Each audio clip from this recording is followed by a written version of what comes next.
ഈശോയിൽ സ്നേഹം നിറഞ്ഞ എൻ്റെ സഹോദരി സഹോദരന്മാരെ, കർത്താവിൻ്റെ ദിനം അടുത്തു വരുന്നതിനാൽ നമ്മൾ എന്താണ് ചെയ്യേണ്ടതെന്ന് വിശുദ്ധ ഗ്രന്ഥത്തിലൂടെ പരിശുദ്ധാത്മാവ് നമുക്ക് കാണിച്ചു തരികയാണ്.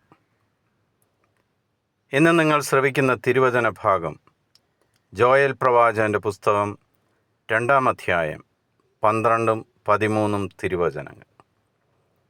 കർത്താവ് അരുളിച്ചെയ്യുന്നു, ഇപ്പോഴെങ്കിലും ഉപവാസത്തോടും വിലാപത്തോടും നെടുവീർപ്പോടും കൂടെ നിങ്ങൾ പൂർണ്ണ ഹൃദയത്തോടെ എൻ്റെ അടുക്കിലേക്ക് തിരിച്ചു വരുവിൻ. നിങ്ങളുടെ ഹൃദയമാണ് വസ്ത്രമല്ല കീറേണ്ടത്. നിങ്ങളുടെ ദൈവമായ കർത്താവിങ്കിലേക്ക് മടങ്ങുവിൻ.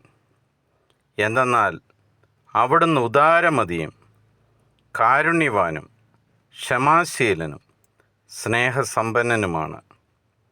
ശിക്ഷ പിൻവലിക്കാൻ സദാ സന്നദ്ധനുമാണ് അവിടുന്ന്.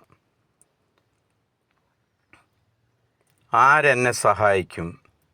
എങ്ങനെ എനിക്ക് ദൈവാനുഗ്രഹം ലഭിക്കും എന്ന് ആഗ്രഹിച്ച് ദൈവത്തിൻ്റെ പിന്നാലെ പോകുന്നവർക്കുള്ള വളരെ ശക്തമായ മറുപടിയാണ്,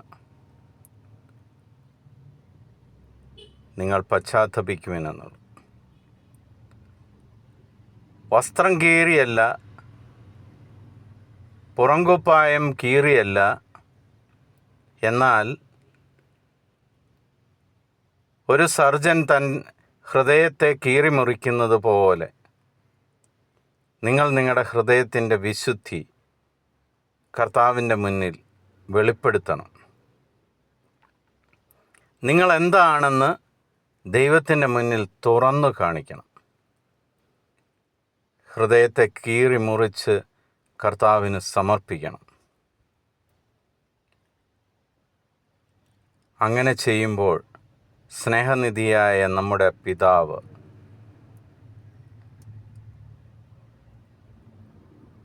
കാരുണ്യപൂർവം നമ്മളെ അനുഗ്രഹിക്കുവാനും നമുക്ക് വേണ്ടതെല്ലാം തരുവാനും സദാ സന്നദ്ധനായിട്ടിരിക്കുകയാണ്.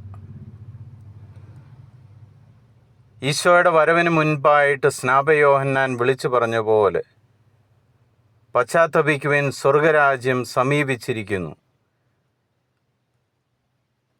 അതേപോലെ ജോയൽ പ്രവാചകനിലൂടെ കർത്താവ് വളരെ വ്യക്തമായിട്ട് അറിയിക്കുകയാണ്, പ്രഘോഷിക്കുകയാണ്, കർത്താവിൻ്റെ ദിനം വരുന്നതിന് മുമ്പ് നീ നിന്നെ തന്നെ ആത്മശോധന ചെയ്ത് നിൻ്റെ കുറവുകളും തെറ്റുകളും എല്ലാം ദൈവത്തിൻ്റെ മുന്നിൽ